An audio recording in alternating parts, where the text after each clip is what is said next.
ETF को GST के दायरे में लाने का फैसला जल्द हो सकता है। सीएनबीसी आवाज को मिली एक्सक्लूसिव जानकारी के मुताबिक जीएसटी काउंसिल की मीटिंग में इस बार इस पर फैसला हो सकता है। डिटेल लेते हैं लक्ष्मण राय से। बताइए लक्ष्मण जी, क्या है एक्सक्लूसिव जानकारी?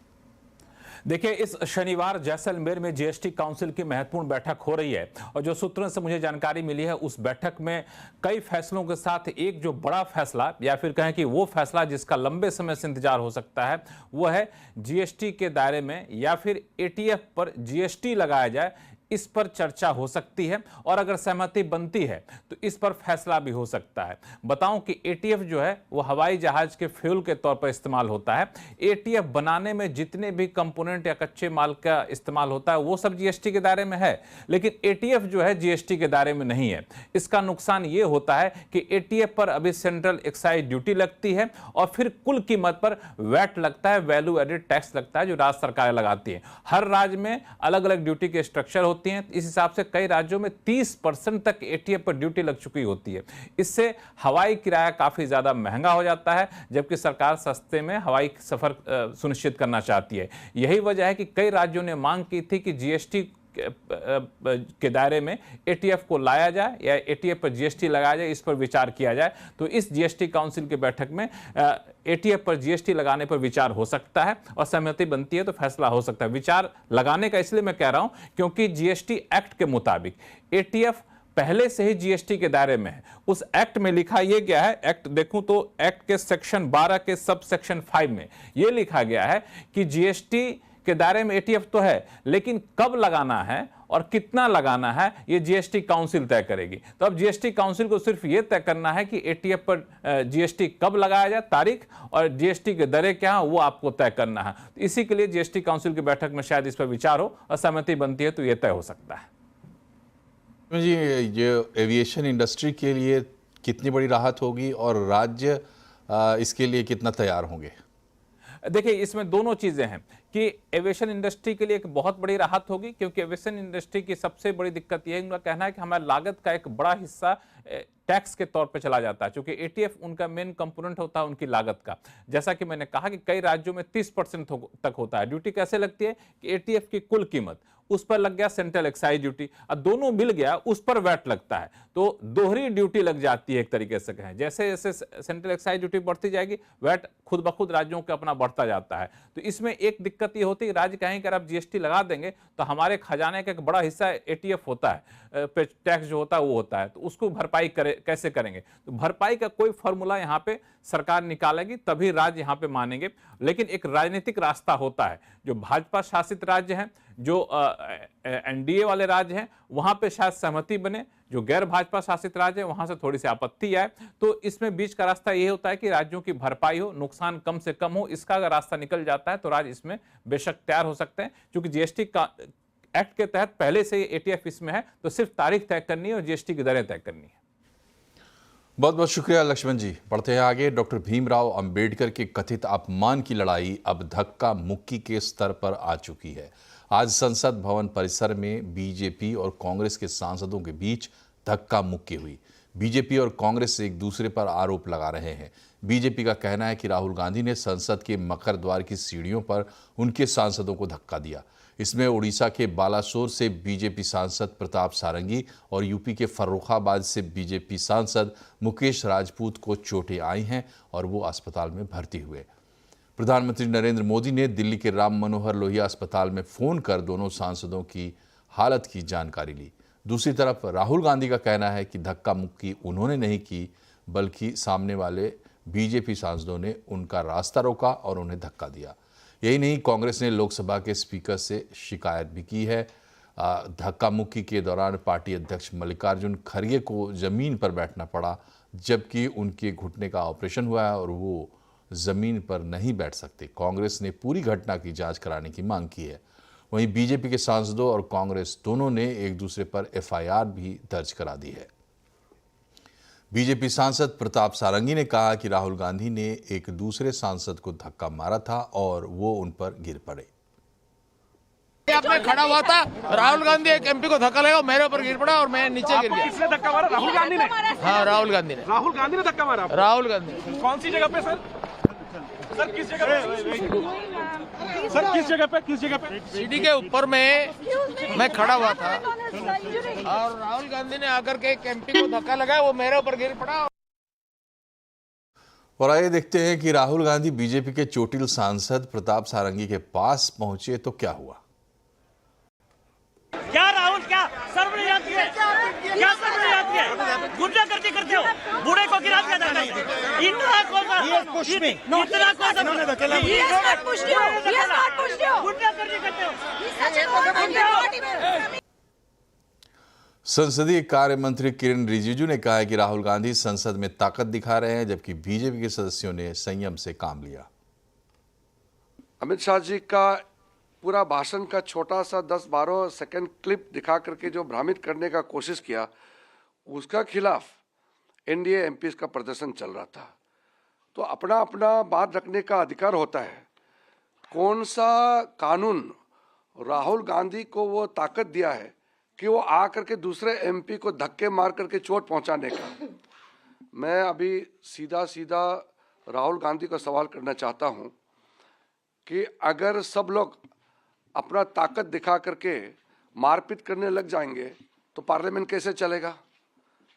वो नेता प्रतिपक्ष है, क्या कोई ऐसा धक्का बॉक्सिंग मार करके एमपीज के साथ व्यवहार करेंगे? हम लोग तो बहुत संयम से अपने आप को मेंटेन किया है। केंद्रीय मंत्री प्रहलाद जोशी ने कहा कि कांग्रेस और राहुल गांधी हताशा में मारपीट पर उतर आए हैं।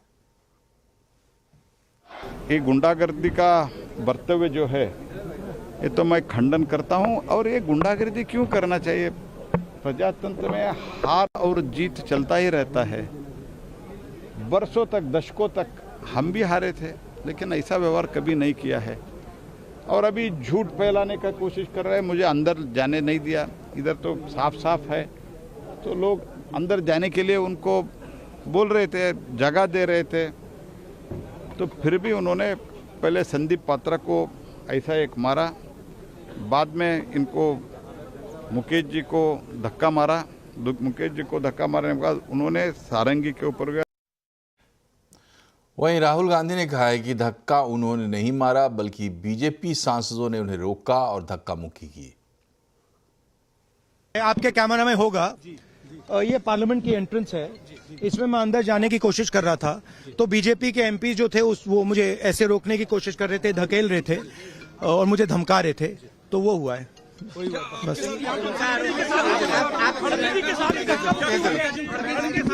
नहीं, देखिए हाँ किया है, मगर ठीक है, कोई मतलब धक्का मुक्की से हमें कुछ होता नहीं है, मगर ये एंट्रेंस है पार्लियामेंट हाउस की और हमारा अधिकार है अंदर जाने का, और बीजेपी के जो मेंबर्स हैं वो हमें अंदर जाने से रोक रहे थे।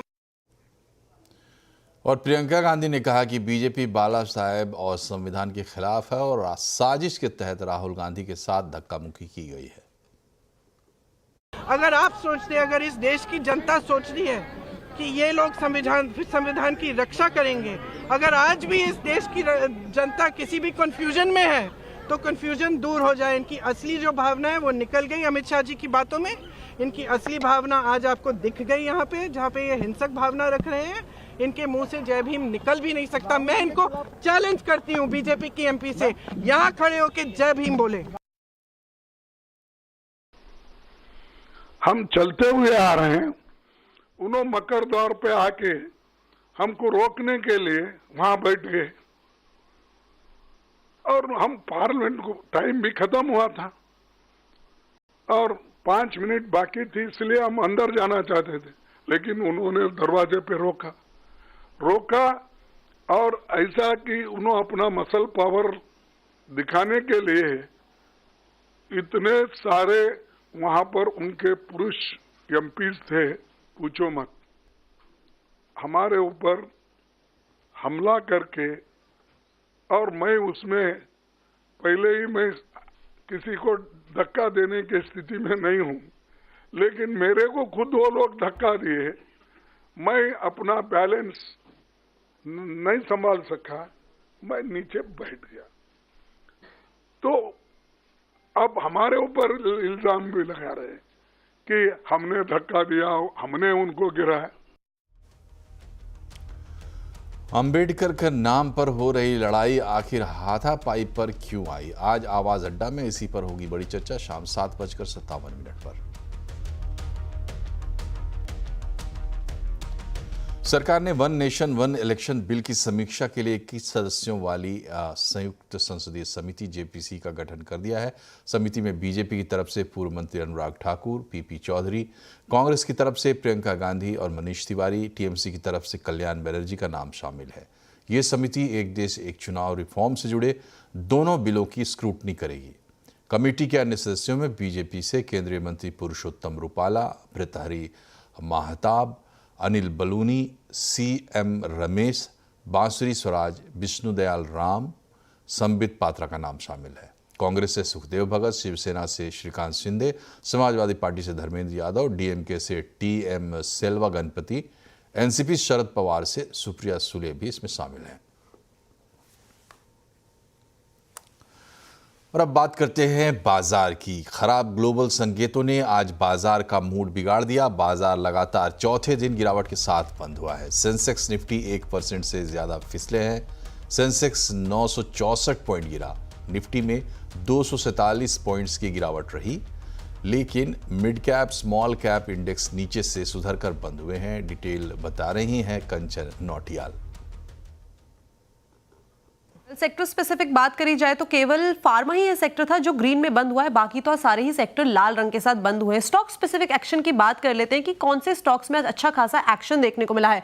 निफ्टी की गेनिंग साइड में doctor Reddy labs, Cipla, BPCL और सन फार्मास्यूटिकल्स जैसे दिग्गज शेयर रहे हैं जिन्होंने एक बढ़त के साथ क्लोजिंग दी है, लेकिन लूजिंग पॉकेट में at the same time Bajaj Finserv, JSW steel, Bajaj finance और ग्रासिम इंडस्ट्री 2 से 3% की कमजोरी के साथ आज बंद होते हुए दिखाई दिए हैं।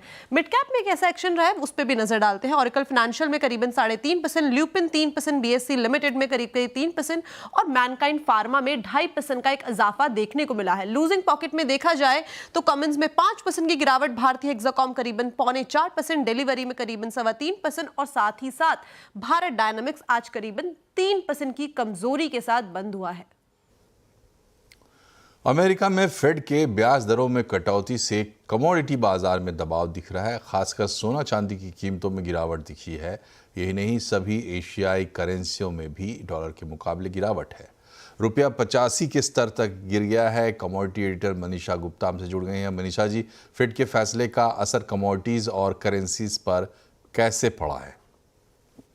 वेल, ऑन वीक बेसिस अगर आप देखें तो सोने चांदी में अच्छी खासी गिरावट देखने को मिली है। जो यूएस फेड का हमने इस साल का लास्ट मीटिंग आता हुआ देखा, उसमें 25 बेसिस पॉइंट की रेट कटौती तो हुई, लेकिन 2025 की जो गाइडेंस है, जो आउटलुक है, वो थोड़ा सा ऑन द वीकर साइड है। सिर्फ 2 रेट कट्स शायद यहाँ पर देखने को मिलेंगे और उसका सीधा फायदा डॉलर इंडेक्स को हुआ जो 108 तक गया, जो कि 2 साल का हाई है, और उसका इम्पैक्ट हमने यहाँ पर सोने चांदी में आता हुआ देखा। तो अगर आप सोने को देखें तो 1 महीने के लोज पर कारोबार है।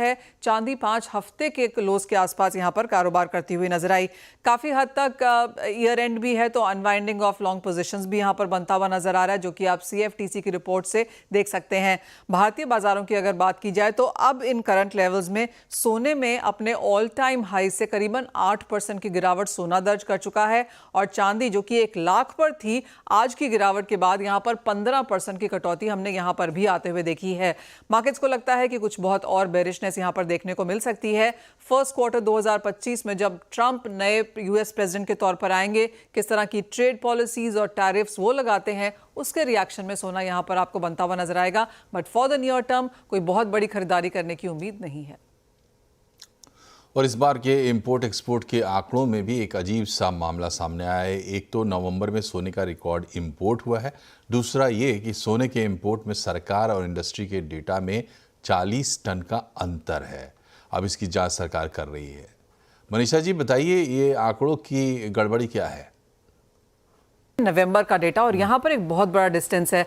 तो कल जब हमने मेटल फोकस का डेटा देखा तो उन्होंने कहा कि नवंबर का जो इंपोर्ट है वो 136 टन है, और मिनिस्ट्री ऑफ कॉमर्स ने यहाँ पर हमें बताया कि 173 टन का इंपोर्ट हुआ है। तो क्लियरली ये जो 40-42 टन का डिफरेंस था, इसको हमने अब मार्केट के लोगों से बात करनी शुरू करी, जिन्होंने हमें बताया कि शायद मिनिस्ट्री ऑफ कॉमर्स के डेटा में यहाँ पर ये 40 टन 2 बार काउंट हो गया है, क्योंकि एक बार तो ये फ्री ट्रेड जोन में सोना आया और उसके बाद जैसे ही वो डोमेस्टिक टैरिफ एरिया में आया, शायद उसकी काउंटिंग यहाँ पर दोबारा हो गई, और इसलिए यहाँ पर ये एक दिक्कत बनती हुई नजर आई है।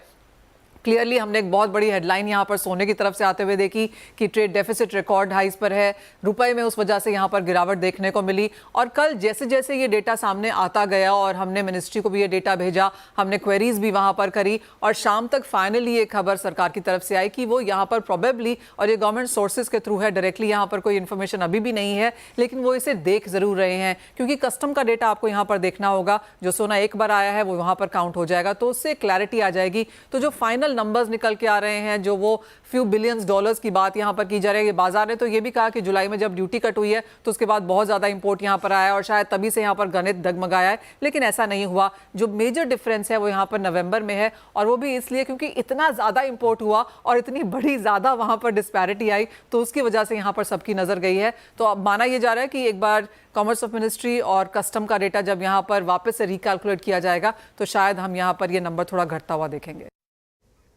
शुक्रिया मनीषा जी। बढ़ते हैं आगे। दिल्ली सरकार ने पटाखे पर पूरे साल के लिए बैन लगा दिया है। पटाखे की बिक्री और स्टोरेज पर भी पूरे साल के लिए प्रतिबंध रहेगा। आज सुप्रीम कोर्ट ने सुनवाई के दौरान हरियाणा और उत्तर प्रदेश सरकार से बैन लगाने पर विचार करने को कहा है। साथ ही कोर्ट ने मजदूरों को मिलने वाले मुआवजे पर भी विचार करने के निर्देश दिए हैं। खबर की डिटेल जानकारी दे रहे हैं असीम मनचंदा। एक बार फिर दिल्ली की हवा खराब हो चुकी है। एयर क्वालिटी इंडेक्स 400 के पार पहुंच गया है। इसको देखते हुए दिल्ली एनसीआर में ग्रैब 4 लागू कर दिया गया है। आज फिर सुप्रीम कोर्ट ने इस मामले की सुनवाई की थी। दिल्ली सरकार ने सुप्रीम कोर्ट को बताया कि हमने पटाखों पर पूरे साल बैन लगाने का फैसला कर दिया है। इसके लिए नोटिफिकेशन भी जारी कर दिया है। पटाखों की बिक्री, व्यापार और भंडारण तीनों के ऊपर रोक लगा दी गई है। इतना ही नहीं, राजस्थान सरकार ने भी ऐसा ही एक फैसला लिया है। तो सुप्रीम कोर्ट ने हरियाणा और उत्तर प्रदेश सरकार को निर्देश दिए कि आप भी 1 जनवरी तक इसके ऊपर किसी प्रकार का कोई फैसला लीजिए, इनके ऊपर कंप्लीट बैन लगाने के ऊपर विचार कीजिए।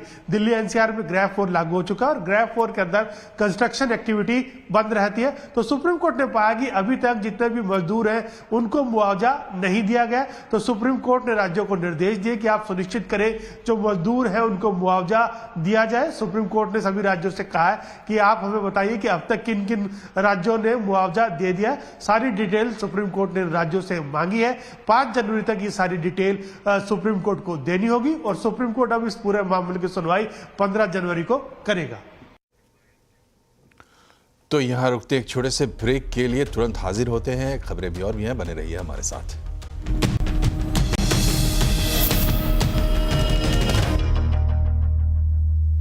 ब्रेक के बाद एक बार फिर से आपका स्वागत है। प्रयागराज में महाकुंभ की तैयारी जोर शोर से चल रही है। सुरक्षा व्यवस्था पर पूरा जोर है। पुलिस कंट्रोल रूम भी पूरी तरह तैयार है। पुलिस कंट्रोल रूम का जायजा लिया संवाददाता रवि ने। कुंभ में किस तरीके की तैयारियां हैं और खास करके सबसे बड़ी चुनौती यहाँ की सुरक्षा व्यवस्था को लेकर होती है। 40 करोड़ लोगों के आने का अनुमान है और उन पर नजर रखी जाएगी एक एक चप्पे पर, ना सिर्फ पूरे प्रयागराज में बल्कि आसपास के जो टोल हैं, सड़कें हैं, उसकी भी निगरानी इन सीसीटीवी के जरिए की जाएगी। पुलिस का जो कंट्रोल रूम है, आप देखें कि 24 घंटे यहाँ पर निगरानी की जाती है और एक एक चप्पे चप्पे पर यह देखा जाता है कि कहाँ पर किस तरीके से हलचल हो रही है, कहाँ पे भीड़ ज़्यादा हो रही है, कहीं पे कोई एक्सीडेंट तो नहीं हुआ है या कोई मामला ऐसा तो नहीं हुआ है कि भीड़ ज़्यादा वहाँ पर बढ़ गई है। तो उसको कंट्रोल करने के लिए तुरंत यहाँ से फ़ौरन जो टीमें चली जाती हैं। महाकुंभ के एसएसपी राजेश द्विवेदी जी हैं और पूरा एक्सप्लेन करेंगे, बताएंगे कि किस तरीके से ये कंट्रोल रूम तैयार हुआ है और कैसे ये काम कर रहा है। राजेश जी बताइए कि किस तरीके से तैयारी हुई है और किस तरीके से काम किया जाता है। ये प्रयागराज सिटी एरिया में और मेला एरिया मिला करके लगभग 2700 कैमरे लगे हुए हैं। ये सभी उच्च क्षमता के हैं। इसमें से काफ़ी सारे AI से लैस हैं और ऑटोमेटिक नंबर प्लेट रिकग्निशन की भी क्षमता है उनमें, फेस रिकग्निशन की भी क्षमता है। अभी जैसे आप यहाँ पर आप देख रहे हैं, हम काली सेंट्रल पॉन्टून ब्रिज को देख रहे हैं, संगम वॉच टावर देख रहे हैं। अच्छा, ये संगम जहाँ पे ऊंट दिखाई दे रहा है? हाँ, नहीं, वो अक्षय वट का एरिया है। अच्छा। तो सारा समस्त मेला क्षेत्र कवर्ड है। और किया मोटर्स ने अपनी नई मिड साइज एसयूवी सीरोस पर से पर्दा हटा दिया है। सीरोस को सेल्टॉस और सोनेट के बीच पोजीशन किया जाएगा। इसकी बुकिंग 3 जनवरी 2025 से शुरू होगी और डिलीवरी फरवरी 2025 में मिलने की उम्मीद है। हालांकि कीमत की घोषणा अभी नहीं की गई है। सीरोस में 1 लीटर टर्बो पेट्रोल और 1.5 लीटर डीजल इंजन के ऑप्शन है। सभी सीटें वेंटिलेटेड हैं और इलेक्ट्रिक एडजस्टेबल भी है। पैनोरामिक सनरूफ है, 6 एयरबैग्स हैं, लेवल 2 एडीएस, 360 डिग्री कैमरा और भी कई फीचर्स हैं।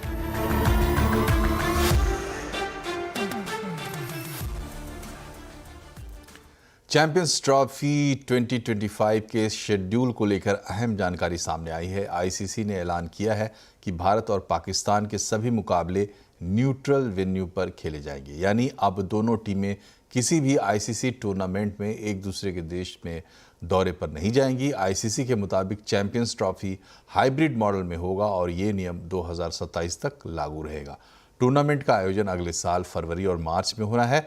बता दें कि चैंपियंस ट्रॉफी का आयोजन पाकिस्तान की मेज़बानी में होना था, लेकिन भारतीय टीम ने पाकिस्तान जाने से इनकार कर दिया था, जिसके बाद बीसीसीआई और पीसीबी के बीच कई महीनों की बातचीत के बाद आईसीसी ने ये फैसला सुनाया है। और इसी के साथ बुलेटिन में फिलहाल इतना ही, लेकिन खबरों पर अपडेट रहिए और जुड़े रहिए सीएनबीसी आवाज़ से हमारे सोशल मीडिया हैंडल्स के जरिए। नमस्कार।